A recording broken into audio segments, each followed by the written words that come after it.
যখন স্টারগেজিংয়ের কথা আসে তখন টেলিস্কোপ এর মতোই একটি স্থিতিশীল নির্ভরযোগ্য মাউন্ট সমান গুরুত্বপূর্ণ। এই ভিডিওতে আমরা বিভিন্ন ধরনের টেলিস্কোপ মাউন্টগুলি, সেগুলি কিভাবে কাজ করে এবং আপনার প্রয়োজনের জন্য সঠিকটি কিভাবে বেছে নেওয়া যায় তা দেখব। টেলিস্কোপ মাউন্ট আসলে কি করে? মাউন্ট হল এমন একটি ব্যবস্থা যা টেলিস্কোপকে সরাতে এবং আকাশে বস্তুগুলি ট্র্যাক করতে সাহায্য করে।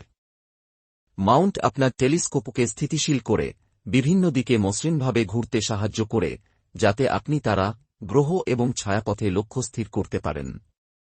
একটি ভালো মাউন্ট আপনার দেখার অভিজ্ঞতার মানের ক্ষেত্রে একটি বিশাল পার্থক্য তৈরি করে।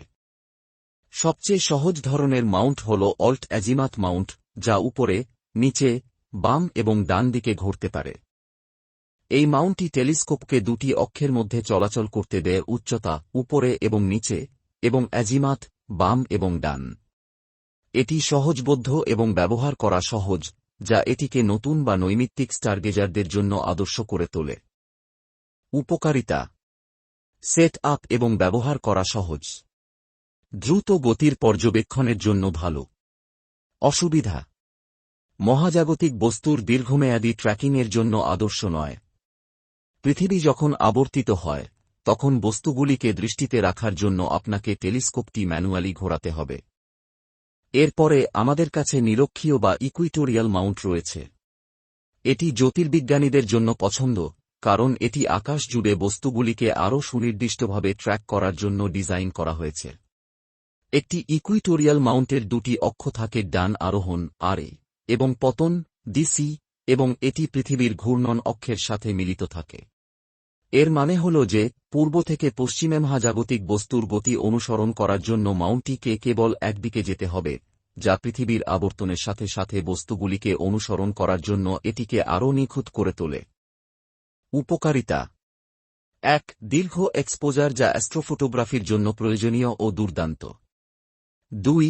মহাজাগতিক বস্তুর সঠিক ট্র্যাকিং। অসুবিধা: সেট আপ করা একটু কঠিন হতে পারে ও পোলার অ্যালাইনমেন্ট প্রয়োজন, যাতে অভ্যস্ত হতে কিছুটা সময় লাগতে পারে।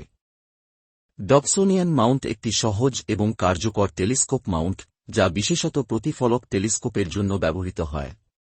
এটি অপেশাদার জ্যোতির্বিজ্ঞানীদের মধ্যে বেশ জনপ্রিয়, কারণ এটি সহজ, স্থিতিশীল এবং সাশ্রয়ী মূল্যের। ডবসনিয়ান মাউন্টের বৈশিষ্ট্য: আলটাজিমুথ ডিজাইন। ১. এটি দুইটি অক্ষ বরাবর নড়াচড়া করে, উচ্চতা অর্থাৎ উপর নিচ, এবং দিক অর্থাৎ বাম ডান। এর সহজ নকশা এটি ব্যবহার করা সহজ করে তোলে। ২. বেস সাধারণত কাঠ বা অন্যান্য মজবুত উপাদানে তৈরি। এটি মাটিতে সরাসরি স্থাপিত হয়, যা স্থিতিশীলতা বৃদ্ধি করে। লো ফ্রিকশন বিয়ারিংস। মসৃণ গতিবিধির জন্য টেফলন প্যাড বা অনুরূপ উপকরণ ব্যবহার করা হয়। ৩. সাধারণ ডবসনিয়ান মাউন্টে মোটর বা ইলেকট্রনিক্স থাকে না, যা এটি হালকা এবং বহনযোগ্য করে। ফর্ক মাউন্ট হল ইকুইটোরিয়াল মাউন্টের একটি বৈচিত্র্য, যা সাধারণত উন্নত টেলিস্কোপগুলিতে পাওয়া যায়, বিশেষ করে কম্পিউটারাইজড সেটআপে। মাউন্টটি দূরবীক্ষণ যন্ত্রটি ধরার জন্য একটি ফর্ক আকৃতির বাহু ব্যবহার করে, এবং দূরবীক্ষণ যন্ত্রটিকে আরও সংক্ষিপ্ত, সুবিন্যস্ত পদ্ধতিতে চলাচল করতে দেয়। উপকারিতা: ১. কম্প্যাক্ট এবং স্থিতিশীল। ২. ভারী অপটিক্স সহ বড় টেলিস্কোপের জন্য ভালো। অসুবিধা: ব্যয়বহুল এবং জটিল ও ভারসাম্য বজায় রাখা কঠিন হতে পারে, বিশেষ করে ভারী সেটআপের ক্ষেত্রে। আজ আমরা টেলিস্কোপ মাউন্টস নিয়ে আলোচনা করেছি এবং দেখেছি কিভাবে বিভিন্ন মাউন্ট যেমন ডবসনিয়ান, ইকুয়াটোরিয়াল এবং আলটাজিমুথ মাউন্ট তাদের নিজস্ব বৈশিষ্ট্য ও সুবিধা প্রদান করে। প্রত্যেকটি মাউন্টের একটি নির্দিষ্ট কাজ রয়েছে, এবং আপনার প্রয়োজন অনুযায়ী সঠিক মাউন্ট নির্বাচন করাই সবচেয়ে গুরুত্বপূর্ণ। যদি আপনি নতুন হন, ডবসনিয়ান মাউন্ট একটি দুর্দান্ত বিকল্প হতে পারে, কারণ এটি সহজ এবং কার্যকর। যারা আরও সুনির্দিষ্ট ট্র্যাকিং চান, ইকুয়াটোরিয়াল মাউন্ট তাদের জন্য উপযুক্ত। আর দ্রুত সেটআপ ও বহনযোগ্যতার জন্য আলটাজিমুথ মাউন্ট খুবই ভালো। ভিডিওটি যদি আপনার ভালো লেগে থাকে এবং আপনাকে সাহায্য করে থাকে, তাহলে লাইক, শেয়ার এবং সাবস্ক্রাইব করতে ভুলবেন না। নিচের কমেন্টে আপনার পছন্দের মাউন্ট সম্পর্কে জানান।